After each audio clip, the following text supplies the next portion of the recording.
Um ótimo mistério, um ótimo romance, um assassinato sangrento. Essa sem dúvidas é a melhor forma de descrever minha terceira obra favorita, o Mineko. E finalmente, depois de muito tempo, eu venho com o primeiro resumo dessa linda, incrível e maravilhosa história. Fala galera, aqui quem fala é o Angel. E se você é mais um explorador de boas obras, um fanático por lore, que deseja adentrar nesse fantástico mundo das bruxas, vai preparando sua mente, seu estômago e seu coração, pega seu cafezinho, senta aqui comigo e bora que o vídeo tá começando.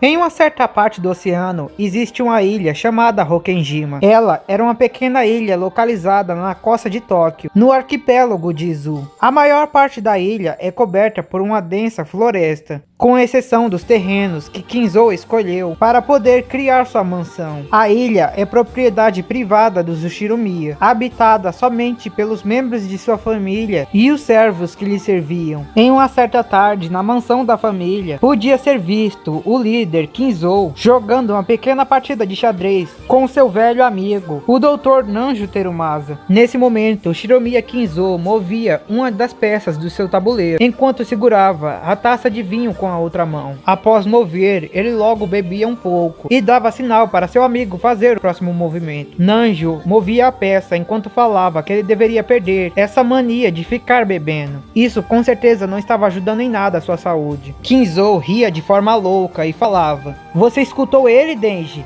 Não precisa se preocupar, meu velho amigo, não será uma bebida que irá me matar." E assim o mesmo continuava a beber. O outro homem com quem ele havia falado era seu mordomo, que também estava no quarto.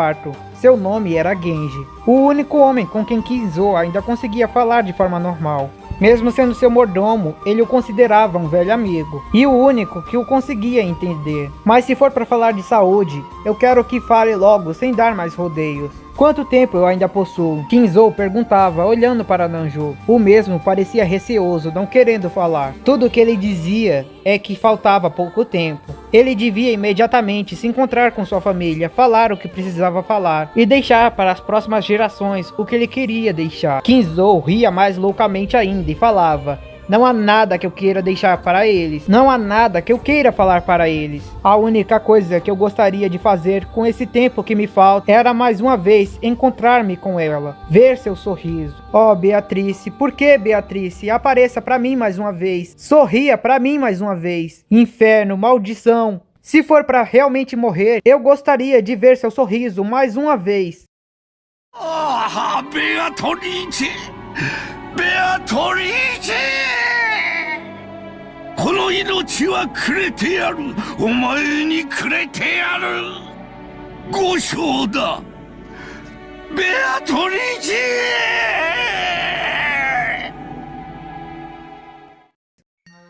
E assim, com os gritos enlouquecidos de Kinzo ressoando por toda a ilha, a noite cai e o tempo passa. Um certo tempo depois, no ano de 1986, no dia 4 de outubro, finalmente seria realizada naquela ilha uma daquelas inacreditáveis reuniões de família. Todos os membros da família Ushiromiya iriam aparecer para a reunião dessa vez, inclusive o Shiromiya Butler, o jovem neto de Kinzo, que por 6 anos não havia frequentado as reuniões de família, mas finalmente havia decidido que estava na hora de voltar.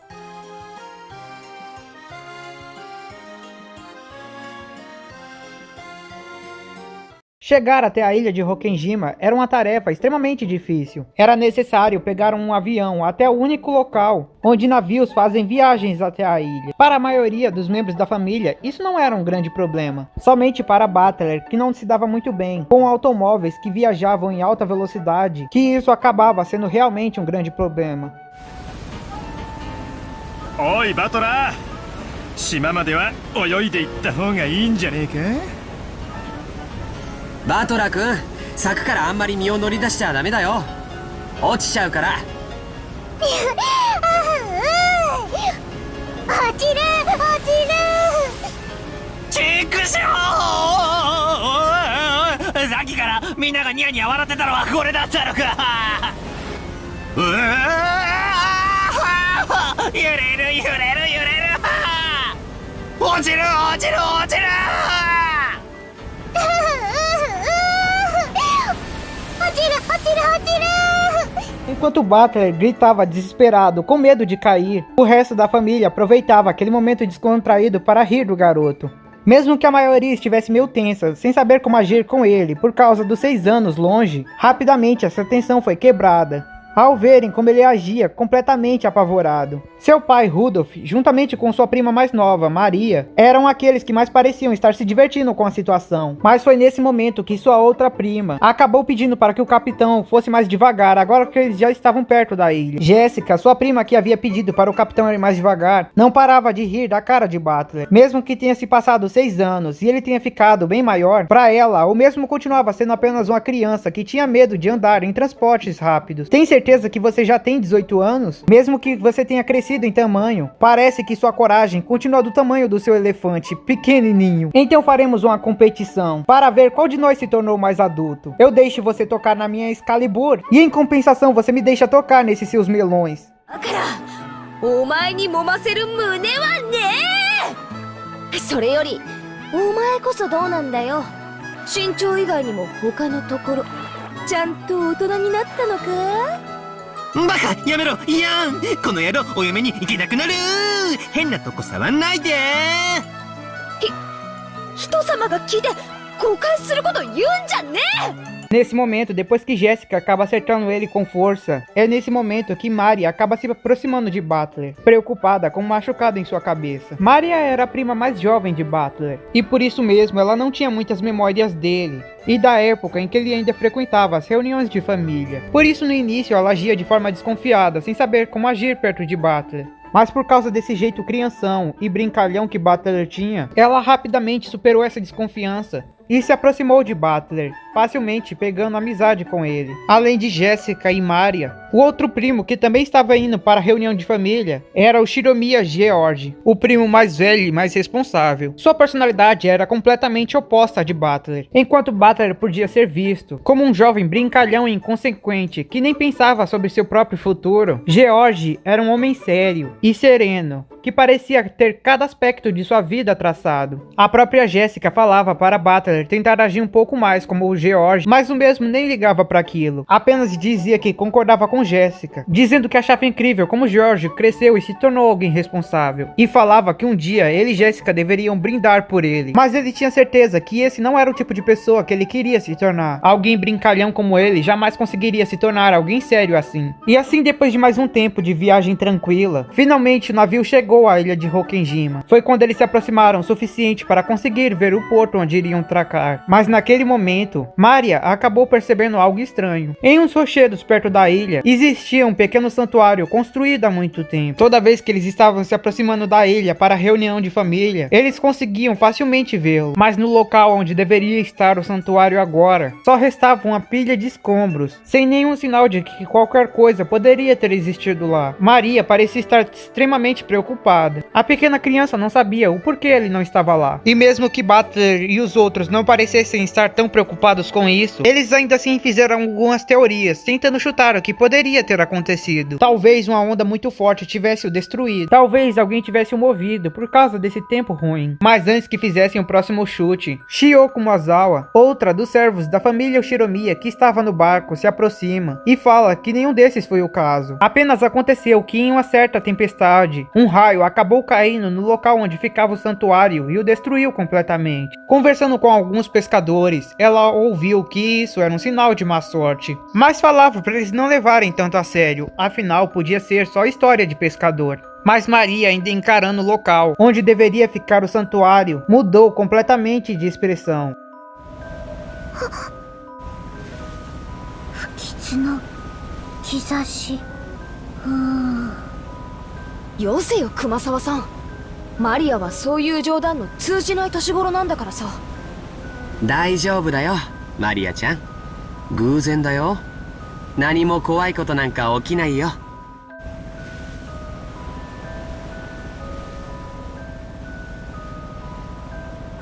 不吉不吉。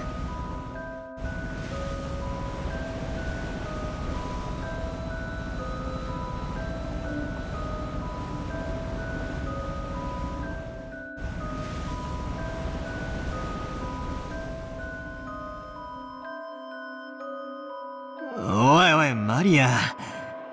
そんなに何度も繰り返してたら、本当に不吉がやってきちまうぜ。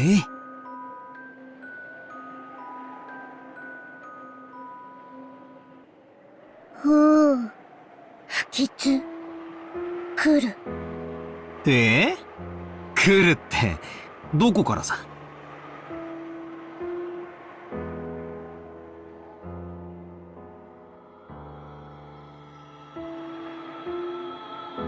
E naquele momento, mesmo que eles não tivessem levado as palavras de Maria a sério, um clima estranho acabou ficando no ar. Para ajudar, aquele céu nublado e escuro só piorava ainda mais, criando uma sensação estranha. Butler e os outros já sabiam que um tufão estava pelas proximidades, e por isso, era certo que o tempo iria fechar. Mas a tempestade ter fechado o céu bem no exato momento em que eles estavam conversando sobre aquilo, com certeza só ajudou ainda mais a criar aquele sentimento estranho de desconforto no ar. Shio, mais uma vez falando, se perguntava se Maria poderia ter sentido algo de sobrenatural no ar. Butler riu pouco e dizia que isso não tinha nada a ver. Essas coisas de sobrenatural não existem. Mas Shio discordava. É claro que elas existem, só que somente as crianças conseguem sentir com mais detalhe. Depois que as pessoas crescem e se tornam adultas, elas perdem a capacidade de sentir o sobrenatural. Mas como Maria é a mais nova do barco, talvez fosse possível que ela tivesse sentido algo que nenhum dos outros sentiu. Ao escutar aquilo, Butler acabou fazendo uma expressão um pouco assustada. É quando Shio então falou sobre o incidente da outra vez. Isso me fez lembrar que no passado em Hokajima, a bruxa... Mas antes que ela pudesse terminar sua frase, Jessica acabou olhando ela com um olhar estranho e falando para ela não tocar nesse assunto. O clima já estava estranho, então não havia motivos para isso. Butler e George acabam encarando Jessica com uma expressão estranha, pois notaram que o tom que Jessica usou ali não era algo normal dela. E assim, com aquele clima de desconforto só aumentando, o tempo passa.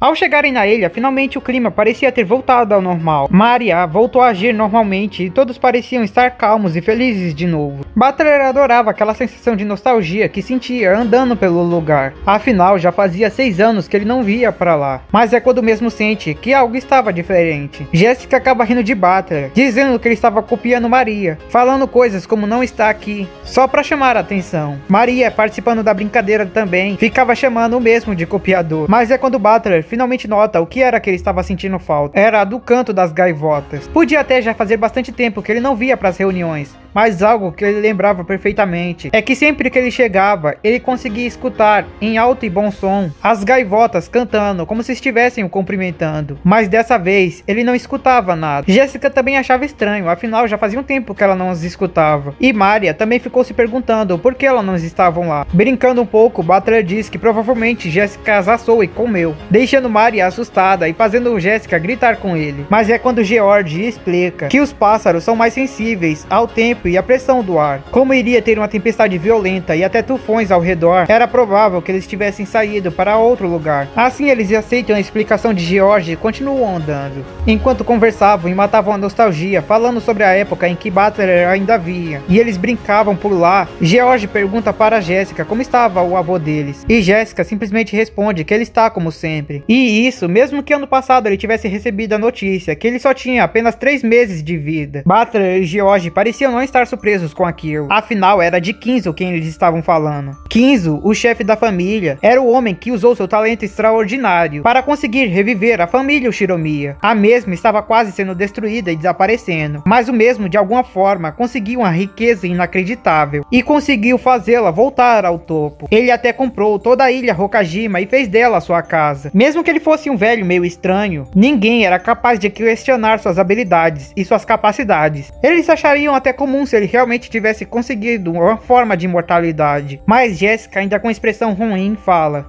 isso pode até ser verdade, e eu não acho estranho que ele tenha virado um eremita, que mal sai de seu estúdio e fica gritando com todo mundo, além de dizer que só confia em seus empregados. Mas ainda assim, eu queria pedir pra ele parar com aquele seu hobby. É quando Butler age como se soubesse exatamente do que ela estava falando. Você quer dizer aquele hobby? Além de suas grandes habilidades para conseguir reviver sua família, o Shiromiya Kinzo era famoso por outra coisa também, por ser um velho maluco que se envolvia com a magia negra. Não que realmente algum algum deles acreditasse nesse tipo de coisa, mas o fato dele colecionar itens estranhos, assim como ler livros assustadores e falar coisas como bruxas, fazia com que eles não tivessem muita vontade de se aproximar de seu avô. Mas Butler falava que não era um grande problema, afinal todos têm direito a ter um hobby ou dois, mesmo que ele seja completamente maluco. Só que ele se perguntava por que nenhum dos pais deles haviam feito nada sobre isso. E Jessica fala que era claro que eles não iriam fazer, afinal todos queriam ser o queridinho do avô para poderem colocar as mãos na herança de família. Mesmo Butler sabendo sobre isso, escutar aquilo ainda o deixava desconfortável. Mas Butler pensava que ele não deveria se preocupar com isso, afinal com certeza ele estava bem longe do topo da hierarquia, então não era ele quem deveria se preocupar com essas coisas de herança. A família Shiromiya seguia uma espécie de hierarquia, onde o topo era o líder da família Kinzo, e abaixo dele estavam seus filhos. O filho mais velho de Kinzo era Kraus, ocupando o posto de segundo lugar na hierarquia, juntamente com sua esposa Natsuhi e sua filha Jessica. Essa era considerada a família principal e por isso eles viviam na ilha junto de Kinzo, diferente dos outros membros da família que viviam em outras partes do mundo. A segunda filha de Kinzo era Eva, o Shiromiya, a mãe de George e esposa de Hideyoshi. Ela tinha uma rivalidade enorme com seu irmão Kraus, pois como segunda filha, ela era aquela que mais tinha a chance de conseguir substituí-lo como o primeiro da herança, caso algo acontecesse com ele. O terceiro filho de Kinzo era Rudolph, o pai de Butler. Rudolph já foi casado com a mãe de Butler, Azumu, mas a mesma acabou morrendo. E depois disso ele acabou se casando novamente com a sua atual mulher Kirie, com quem ele teve sua segunda filha, Angie, a irmã de Butler. Por sua família estar tão longe do topo da hierarquia, Butler estava bem despreocupado sobre essa coisa de herança ou suceder a família. E como filha mais jovem de Kinzo, existia Rosa, o Shiromiya, a caçula entre os irmãos filhos de Kinzo e a mãe de Maria. Ela teve Maria com um homem que as abandonou. Nenhum dos outros irmãos sabia nada sobre ele, o que acabou fazendo com que eles considerassem aquele um assunto delicado e assim evitassem de falar sobre. Por ser a filha caçula, ela estava em último na hierarquia. Na reunião desse ano da família, todos vieram, exceto a irmã mais nova de Butler. Como Angie acabou ficando doente no último dia antes da viagem, ela acabou sendo deixada com a babá, enquanto o resto da família fazia a viagem. Mas Butler prometeu que da próxima vez, ele faria de tudo para trazê-la e poder se divertir com ela e seus primos também. Assim, depois de pensar isso sozinho, Butler abre os olhos encantado com a visão. Eles finalmente haviam chegado na frente da mansão, em um jardim de rosas incríveis, que fazia todo lugar ter uma beleza inacreditável. はあ、今年も相変わらず大したもんや。目の保養とはこのことやで。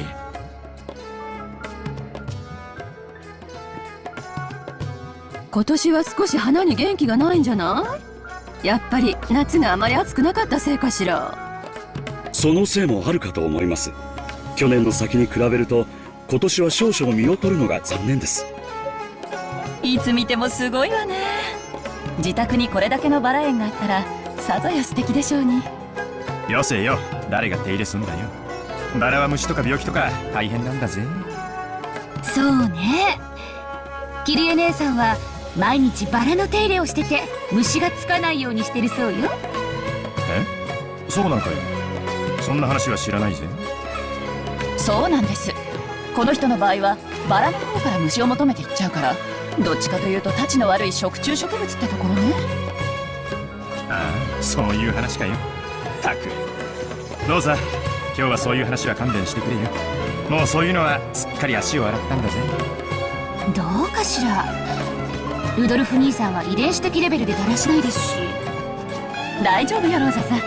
あんまりおいたするバラなら根元からちょんって切っちゃうから。物騒なお話ですね。 Enquanto os adultos que chegaram na frente continuaram conversando com Shio e Goda, dois dos servos da família Shiromiya, Butler e os outros continuaram observando um pouco mais o jardim de perto. Enquanto continuavam a brincar no meio do jardim, Mari acaba encontrando uma rosa meio machucada e murcha, e acaba ficando com dó dela. Georgie e Butler dizem pra ela que ela pode amarrar a flor com uma fita, para que ela fique marcada como sua rosa. E assim ela pode ficar cuidando dela enquanto eles estiverem por aqui. Maria faz o que eles dizem e então chama aquela rosa a partir de agora de sua flor. Enquanto isso, Jéssica, que havia avistado outro dos mordomos dos Ushiromiya, acaba gritando por ele, o chamando pelo primeiro nome. Kanon era outro dos serviçais da família Ushiromiya e o mesmo atualmente era o responsável por cuidar do jardim de rosas. Jéssica estava animada para apresentá-lo ao resto dos seus primos, mas nesse momento Kanon estava carregando alguns sacos no carrinho de mão e por causa do grito de Jéssica acabou os derrubando. Jéssica e Butler, vendo, correram até ele para ver se estava tudo bem. Agindo formalmente, ele pede desculpa por ter feito eles verem esse momento desagradável. Mas enquanto se esforçava para conseguir mover um dos sacos que estava no chão, Butler diz para ele não se preocupar com esse tipo de coisa. E assim ele mesmo pega os 2 sacos de areia que estavam no chão e leva para o local onde Kanon deveria os colocar. Kanon fala para ele que ele não precisava fazer isso, mas Butler fala para ele aproveitar, pois a força física dele é uma das poucas coisas que ele ainda pode se orgulhar. Assim o mesmo então se apresenta a ele. 俺はバトラ18だけど君はいくつだい？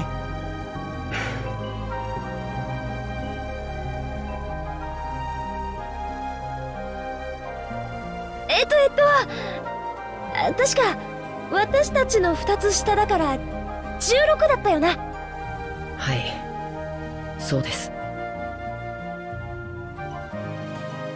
Naquele momento, Jéssica acabou ficando preocupada, pois acabou pensando que poderiam acabar interpretando mal Kanon por causa da atitude dele. Mas é aí então que antes que ela pudesse fazer qualquer coisa, Butler começou a acenar a cabeça, como se tivesse entendido alguma coisa. E então ele fala: não precisa se preocupar, eu já entendi tudo. Quando eu era jovem, eu também passei pela minha fase rebelde. E George ao lado dele falou: e desde quando você virou um velho? E assim, enquanto eles continuavam rindo mais um pouco e Kanon encarava Butler, os adultos acabam chamando eles, pois eles iriam agora mostrar onde todos iriam dormir. Assim eles se separam de Kanon e começam a adentrar a mansão, enquanto Kanon, ao longe, continuava a observar Butler e falava: mesmo eu, mas de uma forma tão silenciosa que apenas ele mesmo poderia ouvir. Ao chegarem nos quartos, eles explicam que enquanto cada casal teria seu próprio quarto, as crianças dormiriam junto no quarto do outro prédio. Assim eles poderiam continuar conversando e brincando durante a noite, sem se preocuparem em acordar os adultos que poderiam estar cansados. E enquanto ouvia isso, Butler pensava: vou fingir que também acredito nisso, e não que vocês só não vão aproveitar essa chance para fazer suas próprias brincadeirinhas também. E então, enquanto ria silenciosamente, Kyrie acabou encarando.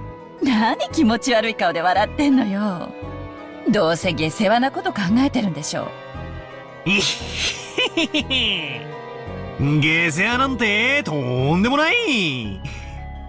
どうぞごゆっくりお過ごしくださいませ。あ、はい、出た。言えたよ、クソ親父。バカなこと言ってんじゃねえ。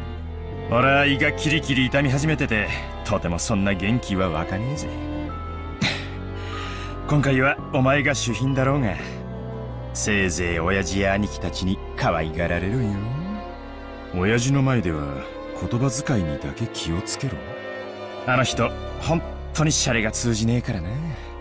E com isso, o grupo das crianças e dos adultos se separam, com os adultos decidindo que iriam se reunir mais tarde para conversar, e as crianças decididas a se aventurar um pouco e ver como fazer o tempo passar. A única condição que havia sido deixada clara é que todos eles deveriam lembrar que à noite todos deveriam aparecer, pois haveria uma reunião completa para o jantar. E finalmente, com tudo acertado, o tempo volta a passar. E assim, 1 hora havia se passado. Kraus, o filho mais velho de Kinzo, até foi no quarto do mesmo tentar fazer com que ele saísse do quarto para ver os outros. Mas o mesmo se recusava a sair, independente do que fosse falado. Ele dizia que não tinha interesse em conversar com nenhum abutre, que só estava interessado na fortuna. E também se recusava a falar com qualquer um que estivesse tentando tirá-lo do quarto. A única pessoa que ele queria ver agora era o próprio Genji. Ele queria que o mesmo levasse um pouco de comida e uma taça de vinho para dentro. Mas ele não irá abrir a porta enquanto ele perceber que existe mais alguém junto a ele. Vendo que ele não iria voltar atrás, Kraus simplesmente aceita aquilo tudo e então vai embora sozinho, deixando Genji junto com a comida, prontos para entrar dentro do quarto do Kinzo. Assim, voltando até a sala de jantar, Kraus se reúne com seus outros irmãos.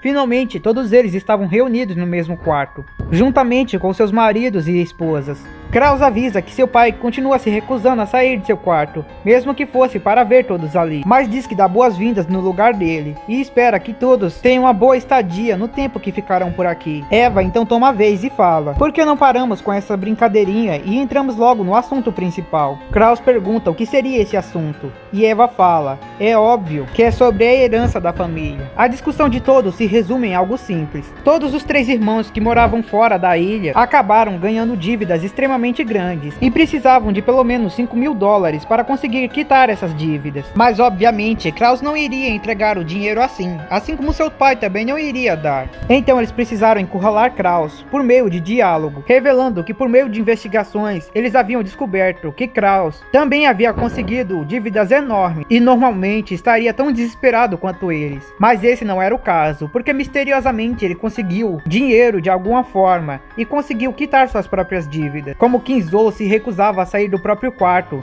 eles acreditaram que era possível que Kraus estivesse desviando dinheiro de seu pai para conseguir quitar suas próprias dívidas. Se algo assim fosse revelado na justiça, Kraus perderia seu direito como o sucessor da família, e aquela que assumiria a liderança seria Eva. Mas eles não precisariam divulgar essa informação, contanto que Kraus entregasse o dinheiro que eles estavam precisando. Natsuhi, a esposa de Kraus, quem estava ali também, se irrita com a conversa. Diferente de todos os filhos, incluindo Kraus, Natsuhi era aquela quem mais respeitava a família Shiromiya. Ela aquela quem mais se orgulhava de fazer parte dessa família. Ela via o nome Shiromiya como algo para se ter orgulho, e por isso ela ficava extremamente irritada com todos ali que só pensavam na herança e no dinheiro. Todos que estavam ali eram assim, sem nenhuma exceção. Todos eram movidos por ganância. Mas Eva deixa claro que ela não tem direito de reclamar. Natsuhi estava em último na hierarquia, enquanto ela, por exemplo, estava em segundo. Natsuhi estava em último, pois ela foi a última a dar filho, o que, de acordo com as regras da família, fazia com que ela assumisse a última posição da hierarquia, mesmo ela sendo a esposa daquele que deveria ser o primeiro, algo com que Natsuhi já tinha um certo complexo. E além do mais, mesmo Natsuhi sendo aquela que mais sentia orgulho da família Shiromiya, por não ser realmente descendente de sangue, ela não era permitida utilizar o emblema da família. Todos aqueles que tinham sangue Shiromiya, assim como seus servos, poderiam utilizar o emblema da família Shiromiya, uma asa de águia, em uma parte de suas roupas. No entanto, as esposas e maridos não tinham essa permissão. Então mesmo Natsuhi sendo aquela que mais admirava o Shiromiya, de certa forma ela era aquela que mais estava afastada. Após Eva deixar isso claro para Natsuhi, a mesma saiu, chorando para seu quarto sem aguentar aquelas palavras. Mas Kraus não fez nada para impedi-la, nem mesmo tentou ir contra Eva que falava aquelas coisas. Mas depois que Natsuhi saiu, Kraus também deixou claro que ele simplesmente não iria ouvir o que seus irmãozinhos iriam dizer, como se eles estivessem controlando tudo. Ele também mostrou que tinha cartas que estava escondendo. Ele investigou todos eles e também descobriu sobre suas dívidas, e sabe que é por isso que eles estão fazendo esse ataque. Todos eles já haviam feito essa aliança para conseguir extorquir dinheiro de Kraus, mas infelizmente para eles não existia qualquer prova de que ele realmente tivesse roubado esse dinheiro. Ele até deu permissão para eles investigarem quanto quiser. Nunca encontrariam qualquer prova desse desvio de dinheiro. Sendo assim, tudo que eles podiam fazer agora era chorar, pois sua carta na manga havia sido completamente destruída. E depois de terem se comportado assim, era bom que nenhum deles esperasse compaixão dele, entregando o dinheiro que eles precisavam. Com um simples movimento, Kraus conseguiu virar o jogo e colocar todos seus irmãos contra a parede, que tinham certeza que ele havia desviado o dinheiro. Mas mostrando tanta calma e até dando permissão para que eles investigassem, ficou óbvio que ou ele realmente não havia feito esse desvio, ou esse desvio havia acontecido de forma tão sigilosa e perfeita que ele tinha confiança total que jamais encontrariam. Seja qual fosse, eles esperavam que não chegasse a tanto. Agora eles realmente estavam contra a parede. Eva grita e então fala que se ele não desviou dinheiro, então provavelmente só pode ser aquilo. Ele resolveu o epitáfio da bruxa, encontrou a montanha de ouro e usou ele para quitar suas dívidas. Era a única outra opção. Mas Kraus simplesmente riu, falando que se isso fosse verdade, não havia motivos para ele esconder. Afinal, quem resolvesse o epitáfio da bruxa se tornaria o líder da família, e nenhum outro poderia contrariar. Essa era a regra absoluta, então não havia motivo para ele esconder. Se essa lendária montanha de ouro realmente existir em algum lugar dessa ilha, ele com certeza não a encontrou. mas desafiou seus irmãos para aproveitar os últimos dias dessa reunião de família para tentar novamente encontrar, pois agora, provavelmente, essa é a única forma deles conseguirem resolver suas dívidas também. E assim, enquanto Kraus ria da cara de desespero de seus irmãos, o tempo continuava a passar. Na sala de Kinzou estava Goda e Kanon. Kanon havia observado tudo o que havia acontecido na sala de reuniões e estava relatando para Kinzou. O mesmo, escutando tudo aquilo, ria e dizia: era óbvio que esses abutres tentariam isso. Essa reunião vai ser realmente maravilhosa. Finalmente temos um número perfeito de pessoas na ilha. O número perfeito para iniciarmos o ritual. Vamos ver como o destino irá jogar. Todas as peças já estão no tabuleiro. E nesse jogo eu coloco até minha vida em jogo. Poderia um milagre acontecer? Poderia aqueles meus filhos realmente resolverem o epitáfio da bruxa? Me diga, Beatrice, o que você acha que realmente irá acontecer? Vamos, Beatrice, vamos jogar novamente. Kinzou ria loucamente enquanto olhava pela sua janela. E assim, mais um tempo se passa. Já no grupo das crianças, depois de passar essas 2 horas caminhando pela mansão, elas finalmente voltaram para o seu quarto. Butler estava cansado de apenas rodopiar pela mansão. Ele queria aproveitar para dar uma passada na praia da ilha. Afinal, de acordo com o noticiário, por causa da tempestade que vai passar por aqui, os próximos 2 dias vão ser completamente fechados e chuvosos. Sendo assim, eles deveriam aproveitar o pouco de sol que ainda tem. Jessica então fala: você realmente não mudou nada. Mal chegou e já quer ir pra praia. Continua sendo a mesma criança de sempre, não é, Butler? Mas o mesmo fala que realmente ele era o único que não havia crescido tanto assim nesses últimos 6 anos. Afinal, Jessica agora tinha peitos enormes, Mari havia crescido e George já havia virado um adulto. Ao falar isso, ele acabou ficando com uma certa dúvida e perguntou para George se ele já tinha algum plano de casamento. E a reação de George ao escutar aquela pergunta foi ficar com a cara completamente vermelha. Butler, vendo aquela reação, logo imaginou que ele com certeza já havia conseguido uma candidata, e por isso decidiu continuar provocando ele, enquanto Jessica observava os dois e ria um pouco. Mas nesse momento, outra pessoa bate à porta, e Jessica falando dela, ela aparece. Jessica pergunta se Butler ainda lembra dela, a empregada da mansão Shannon, aparecendo na frente dele e falando que já fazia bastante tempo. Butler fala que realmente fazia bastante tempo, e fala que Shannon havia se tornado uma garota muito bonita, e Shannon, envergonhada, acaba agradecendo. Depois ela elogia George, que parecia estar bem saudável, e George, ainda um pouco vermelho, acaba agradecendo. Enquanto deixa os dois conversando mais um pouco, Butler e Jessica começam a falar separadamente sobre o fato de Kanon ser o irmão mais novo de Shannon. Butler fica um pouco surpreso, pois não lembrava que ela tinha um irmão, e Shannon, ouvindo o que ele havia dito, pergunta se ele acabou fazendo alguma coisa rude quando ambos se conheceram. Jessica fala que ele agiu como sempre, mas Butler fala que ele estava agindo de uma maneira normal para alguém daquela idade. Mas ao entrar no assunto idade, Butler fala que o tempo realmente fez muito bem a Shannon também, pois além de Jessica, ela havia conseguido ficar com essas 2 coisas enormes na frente dela. Butler começa a se aproximar, dizendo que talvez ele deveria verificar se estavam maiores que o de Jessica. Naquele instante, Butler estava esperando que ela acabasse reagindo, atacando, ou então fugisse um pouco. Mas ao contrário do que ele esperava, a garota apenas fica vermelha e olhando um pouco para baixo, diferente de qualquer reação normal que ele pudesse esperar. E então, em um único instante, várias coisas passaram pela cabeça de Butler. Normalmente uma garota bateria, normalmente uma garota ofereceria resistência, mas se ela não está fazendo,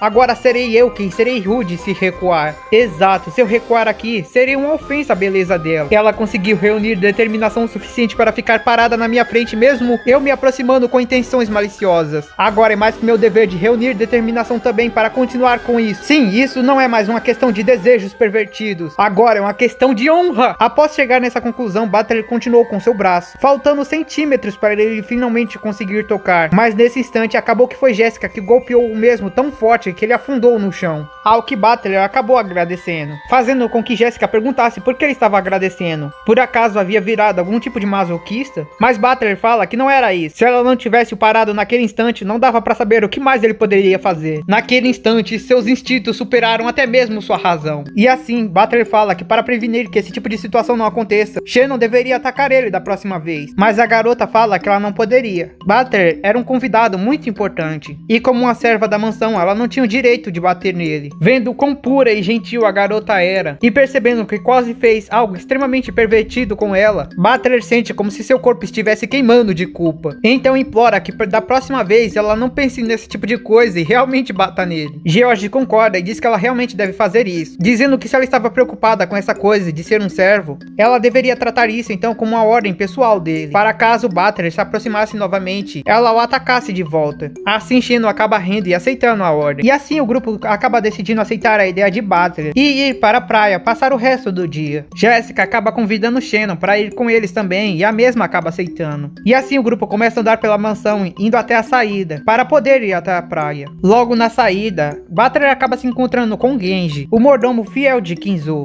バトラ様、お久しゅうございます。源氏さん、本当にお久しぶりっす。お元気そうですね。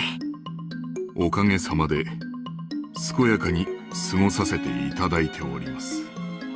バトラ様こそご立派になられました。親方様の若き日に少し似てこられました。俺がじい様に？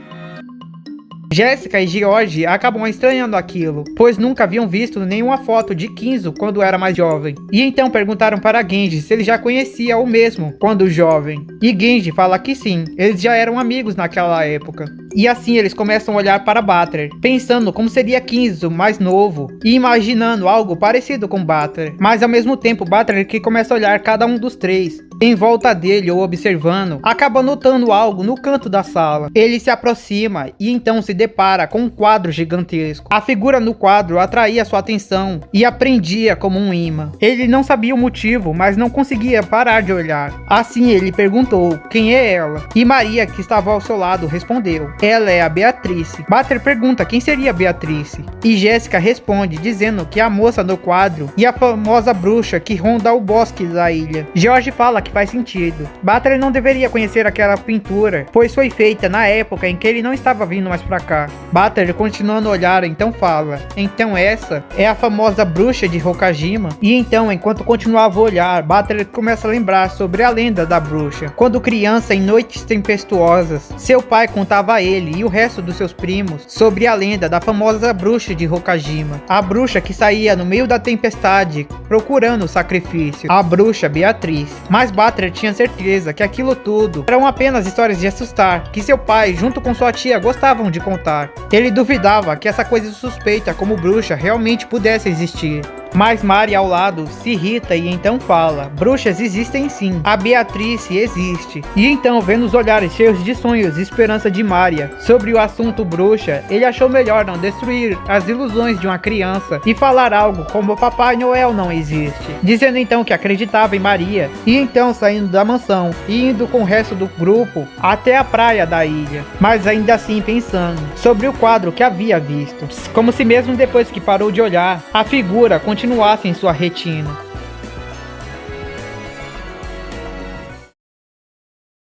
Assim o grupo passa as 3 horas seguintes brincando na praia, se divertindo e relembrando do passado. Eles falavam como George, mesmo quando pequeno, já parecia um pequeno adulto. Ele não gostava de brincar e dificilmente passava tempo com Jessica e Butler. Já Jessica era bem mais moleca e vivia brigando com Butler, além de ser dificilmente vista brincando como uma garota normal. E por fim foi sobre Butler. Butler parece que agia como um cavaleiro refinado e era bastante popular com as garotas, principalmente as empregadas da idade dele da mansão. Jessica, perguntando para Shannon se ele já não havia dado em cima dela alguma vez no passado, fez Shannon falar sobre uma certa vez que ele prometeu para ela que um dia voltaria em um cavalo branco para buscá-la e levá-la para longe junto a ele. Ao escutar aquilo, Butler fica com tanta vergonha que até rola na areia. E assim eles continuam a rir e se divertir, enquanto Maria era vista olhando alguma coisa em um caderno que ela havia tirado de sua bolsa. Butler, curioso, vai até ela e pergunta o que era. E é então que Maria mostra a ele o epitáfio da bruxa. Butler não sabia o que era e por isso perguntou. E assim, tanto Maria quanto os outros respondem a ele. Junto ao quadro que Butler havia visto na mansão,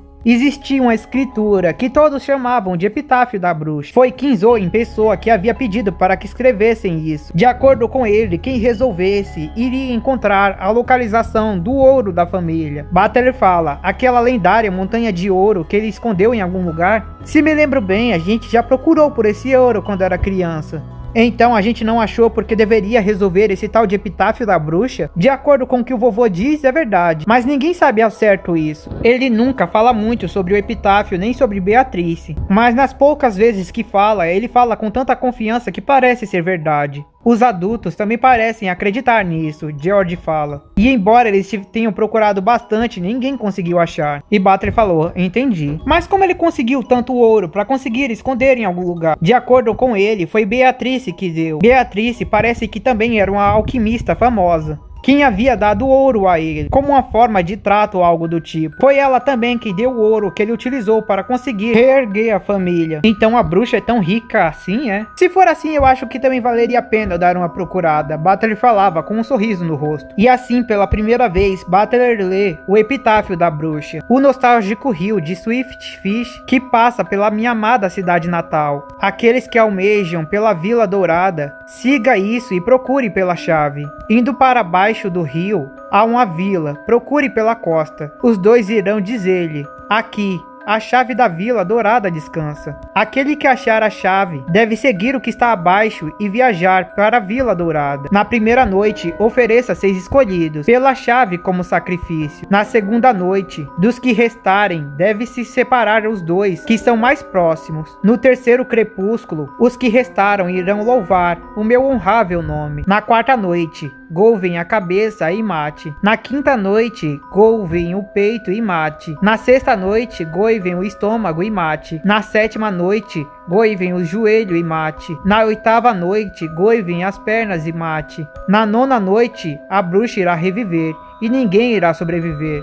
Na 10ª noite, a jornada chegará ao fim, e você terá chegado à Terra Dourada. Butler, ao ler aquilo, percebe que era extremamente macabro. E que papo é esse de "e ninguém irá sobreviver"? Por acaso todos morrem no final? Quer saber? Eu acho que perdi minha motivação de procurar por esse ouro. Você está pensando demais nisso, Butler. De todo jeito, você esqueceu quem deu esse suposto ouro foi uma bruxa. Tem razão, não tem como esse ouro ser real, afinal bruxas não existem. Butler e Jessica falavam, irritando assim Maria, que continuava com a cara fechada, dizendo que bruxas existem. Assim os dois acabam pedindo desculpa e então começam a conversar com Maria sobre bruxa para ver se ela se acalmava. Maria parecia ter um certo apreço às bruxas. Ela gostava desse tipo de história e desse tipo de ser. Ela ensinou a eles algumas coisas sobre bruxas e deu a eles 2 amuletos que ela disse que seria capaz de protegê-los das bruxas. 2 colares com o símbolo de escorpião. Ela disse que se ele utilizar isso, as bruxas não poderão te atacar. E se colocar isso na frente da porta do quarto, elas não poderão entrar dentro de seu quarto. Butler então agradece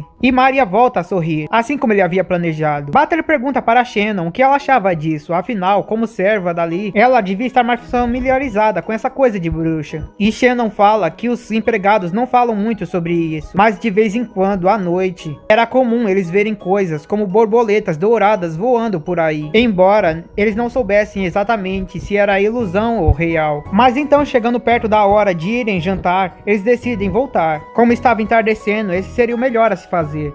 Afinal, eles ainda deveriam se tomar banho e se trocar para a festividade. Mas enquanto estavam voltando, no meio do caminho, ao chegarem no Jardim de Rosas, Maria aponta para as rosas e nota que sua flor não estava mais lá. A garota fica desesperada. Ela começa a chorar, gritar e dizer que sumiu. A garota estava agindo de um jeito tão estranho que eles nem conseguiram falar com ela. Ela gritava, gritava e gritava. Eles tentavam falar para ela que por causa do vento forte talvez ela tivesse voado, mas isso só deixava a garota mais desesperada a encontrar. Eles tentaram convencê-la a voltar para dentro para se arrumar para o jantar, mas a garota estava desesperada demais para achar sua rosa para pensar nisso. Nesse momento, sua mãe aparece, dizendo que havia escutado seus gritos. Maria começa a gritar, pedir para ela encontrar a rosa dela, mas a mãe dela falava que isso era inútil, se ela voou, eles não iriam encontrar. Maria gritava, chorava, implorava, por favor, encontrem a rosa dela. Mas a mãe dela falava que o que era inútil e mandava ela parar com essa mania de ficar falando. Ela já havia brigado com ela antes para parar com isso e ela não para. Mas Maria continuava a chorar e pedir para encontrar. E então Rosa se enfurece e bate na garota. Maria começa a chorar e Rosa bate novamente, dizendo para ela parar. Butler tenta dizer para ela se acalmar, que não precisava exagerar tanto. Mas Rosa, completamente perdida em fúria, começa a falar que ele não deveria se meter. Maria já era uma garota de 9 anos.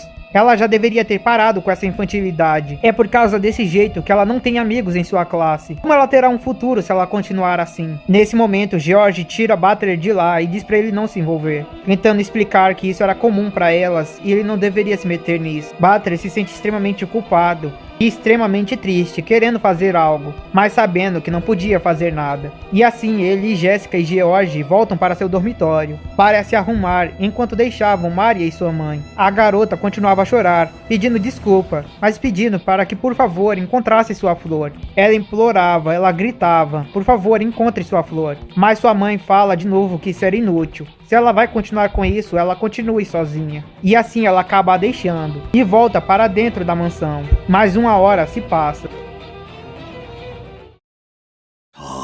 始めようではないか。私とお前の奇跡の宴を。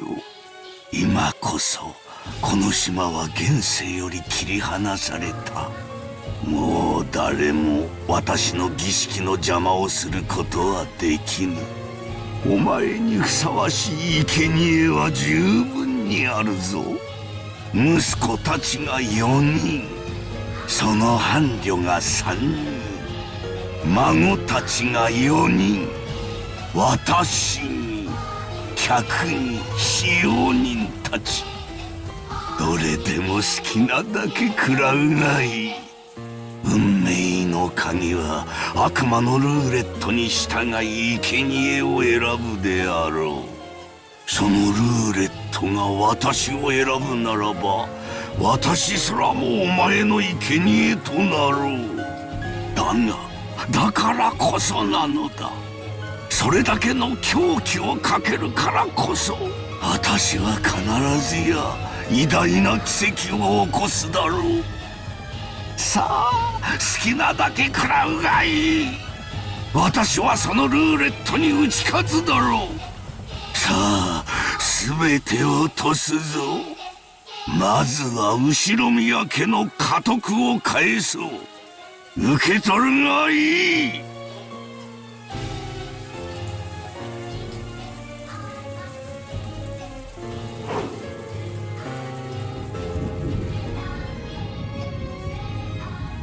そしてお前がよみがえった時、そこにいるのは私であるだろう。私が最後まで生き残り、お前の目覚めを見守るだろう。さあ来たれ、ベアトリーチェ。ようこそ我が宴。私が生み出した全てと引き換えに、私にもう一度だけ奇跡を見せておくれ。おお、ベアトリーチェ。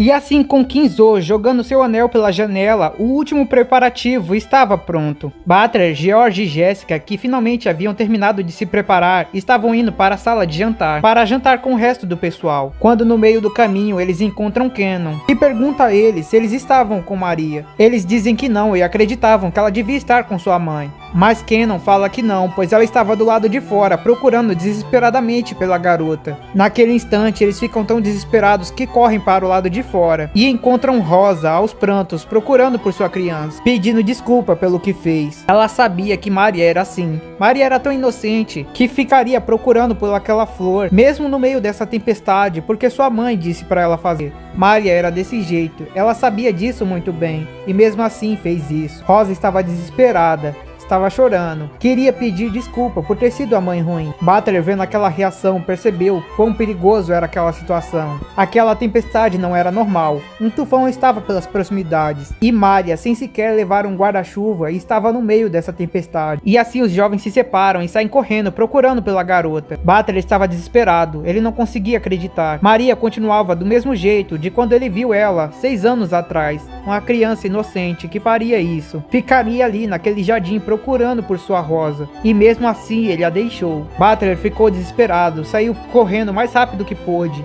E finalmente encontrou Maria. Rosa, que havia seguido ele também, correu em direção a ela e a abraçou, pedindo desculpa pelo que fez, pedindo perdão e dizendo para ela por favor entrar com ela. Ela procuraria pela Rosa depois que a chuva parasse, então por favor entrasse agora. Assim Maria acaba ouvindo sua mãe e todos voltam para dentro. E assim todas as 18 pessoas, exceto Kinzo, que estavam na ilha, se reúnem na mesa de jantar. Shannon e Shio serviam a comida. Goda, o último empregado que Butler ainda tinha que conhecer, foi aquele que preparou a comida. O mesmo era um homem gigante, mas de acordo com Butler, cozinhava com delicadeza. Também tinha o Dr. Nanjo, que Butler até lembrava dele, mas não com muito detalhe. Butler dizia que a comida ficaria melhor sendo servida por uma garota bonita como Shannon. E seu pai elogiava a garota, visto como ela ficou bonita. E Jéssica falava tal pai, tal filho. Todos estavam felizes na reunião. Era a primeira vez desde que essa reunião começou que todos estavam juntos e felizes, sorrindo e comemorando, sem se preocupar com coisas como herança ou confusões. Natsuhi elogiava Butler, dizendo que ele havia crescido e se tornado igual a Kinzo. Hideyoshi fazia piadas, falando que ele deveria ter comido muito, mas se não se controlasse, acabaria ficando como ele. Eva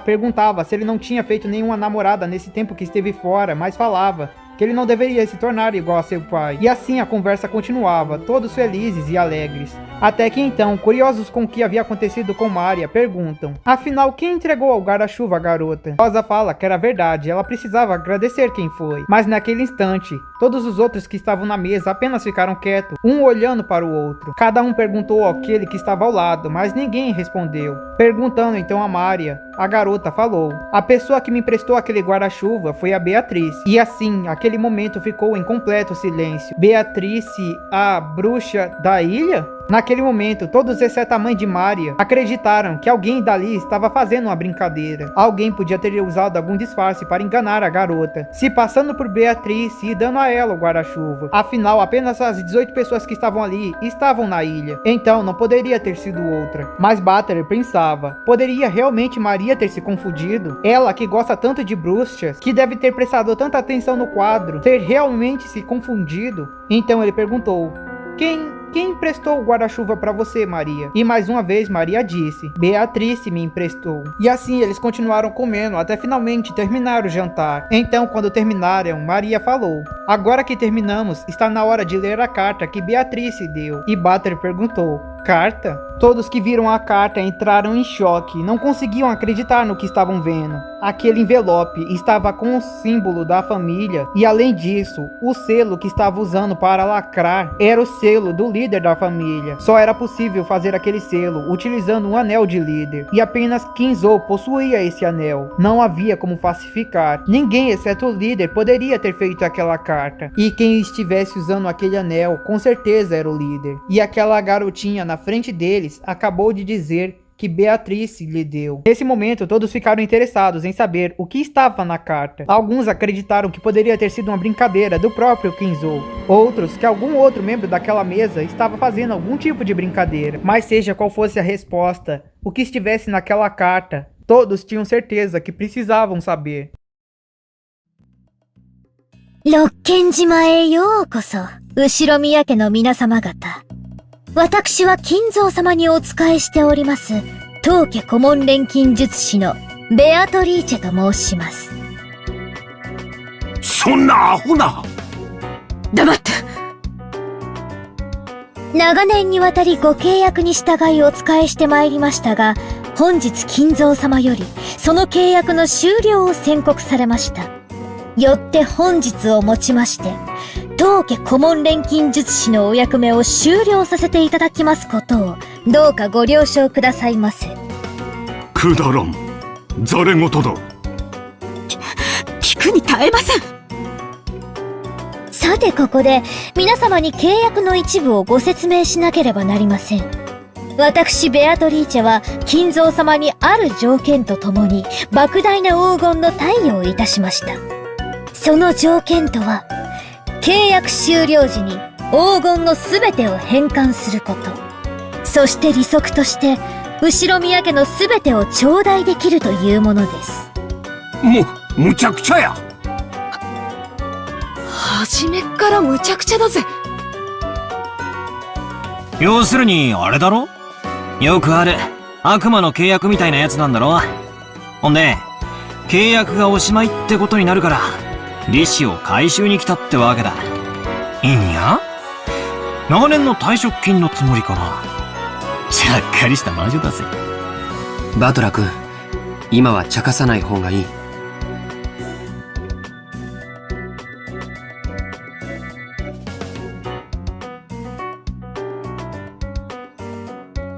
これだけをお聞きならば、皆様は金蔵様のことをなんと無慈悲なのかとお嘆きにもなられるでしょう。しかし金蔵様は皆様に富と名誉を残す機会を設けるため、特別な条項を追加されました。その条項が満たされた時に限り、私は黄金と利子を回収する権利を永遠に失います。特別な条項？それは何よ。特別条項。契約終了時にベアトリーチェは黄金と利子を回収する権利を持つ。ただし、隠された契約の黄金を暴いた者が現れた時、ベアトリーチェはこの権利をすべて永遠に放棄しなければならない。利子の回収はこれより行いますが、もし皆様のうちの誰か一人でも特別条項を満たせたなら、すでに回収した分も含めてすべてお返しいたします。なお、回収の手始めとしてすでに後宮本家の家督を受け継いだことを示す後宮家当主の指輪をお預かりさせていただきました。封印のろうそくにてそれをどうかご確認くださいませ。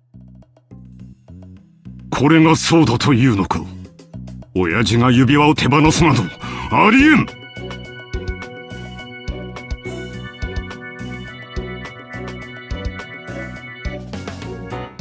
確かにチェスの時、金蔵さんの指に何か足りんような違和感は感じ取りました。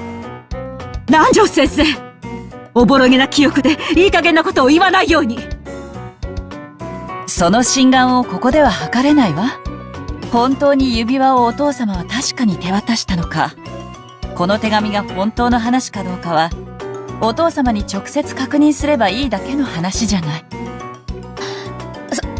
そうね、桐江さんの言う通りだわ。果たして金蔵さんがそれを答えてくれますかな。あの人のお考えは時に人の世の常識では測りかねますからな。どのみちざれ言の域を伝ね。第一、黄金幻想自体が親父殿のまやかしだ。ありもしない黄金の話を始めるのはお前たちだけで十分だ。でも魔女様はおっしゃってるわよ。黄金を見つけた者に家督と全ての財産を引き渡すってね。つまりベアトリーチェ様はお父様の顧問弁護士もしくは金庫番でもあられるってことじゃないのかしら。このような怪しげな文章を子供に託すような怪人物を信用することなどできません。兄貴、腹を割ってもらうぜ。兄貴の知らない人物が親父の財産管理をしてるようなことはあり得るのか。いや、それはない。私は当主代行として親父殿の全ての財産を把握している。私に知られずにそれらを自由にできる人間はいないはずだ。じゃあつまりクラウス兄さんの把握していない財産ってことじゃないの？バカな！そんなものあるわけがない。あるわよ。兄さんが把握していないお父様の資産。そんなものあるわけがありません。いや、あるで。それがお父さんの、いや、ベアトリーチェの隠し黄金や。話を整頓しよう。つまり親父には兄貴も知らない腹心がいた。そしてそいつはずっと黄金の番と運用を任されてきたわけだ。あるいは悪魔の契約まがいのルールで融資した神塚の大富豪か。その腹心のベアトリーチェさんは自分の黄金を融資する相手として息子兄弟の誰がふさわしいか試したいということなのかしら。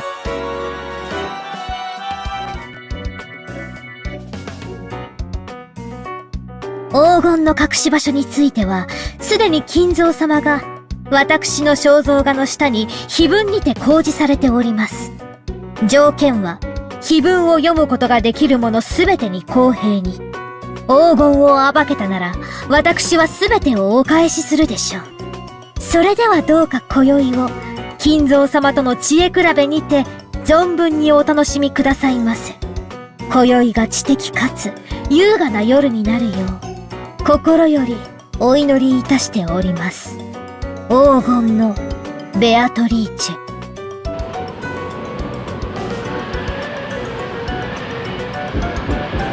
お父さん、聞こえているはずです。返事をしてください。あやつめ、早速始めおったか。さあ、ベアトリーチェ、かけるコインに不足はあるまい。存分に今宵を楽しもうではないか。負ける気はないぞ。お前の微笑みは永遠に私のものだ。もう一度見られるなら、富も名誉も我が命すらも惜しくはない。さて、ルーレットは回り始めた。ボールはどのポケットに落ちるのか。ノワールか、ルージュか、それとも親の総取りか。さあ始めるがいい、ベアトリーチェ。私が再びお前に奇跡の力というものを見せてやる。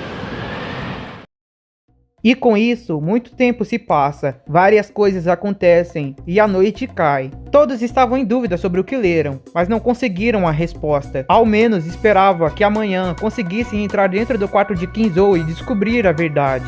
Mas infelizmente para todos, na manhã do segundo dia, na manhã do dia 5 de outubro, às 6 horas, 6 corpos foram encontrados, mutilados de forma brutal e com metade de seus rostos arrancados, além de estarem embaixo de um símbolo bizarro. O que aconteceu? Quem fez isso? Poderia a bruxa ser real? Todos que viram aquela cena brutal pensaram isso, exceto Butler, que olhando conseguia ver. Aquilo não foi feito por magia nem bruxaria. Aquilo foi feito por mãos humanas. Só de olhar dava pra ver. Mas com isso, a primeira noite do epitáfio estava completa. E ainda faltava 2 dias para a tempestade passar. Até lá não era possível sair da ilha nem chamar as autoridades. O que deixava claro que ainda faltaria muito tempo até a festa das bruxas terminar. Seja como for, era isso que eu queria trazer por hoje. Espero que tenha curtido. Se curtiu, deixe seu like, se inscreva no canal, compartilhe o vídeo, vire membro que vai estar ajudando muito. É sério, gente, deixa like e compartilha que vai estar apoiando em muito eu continuar trazendo o conteúdo de Umineko. Pra deixar claro, eu estou deixando todas as pistas que são necessárias para resolver o mistério no vídeo. Então se você tiver alguma teoria, comente à vontade e reveja o vídeo. Talvez você tenha uma visão nova sobre tudo que viu. Mas era só isso mesmo, então valeu, falou,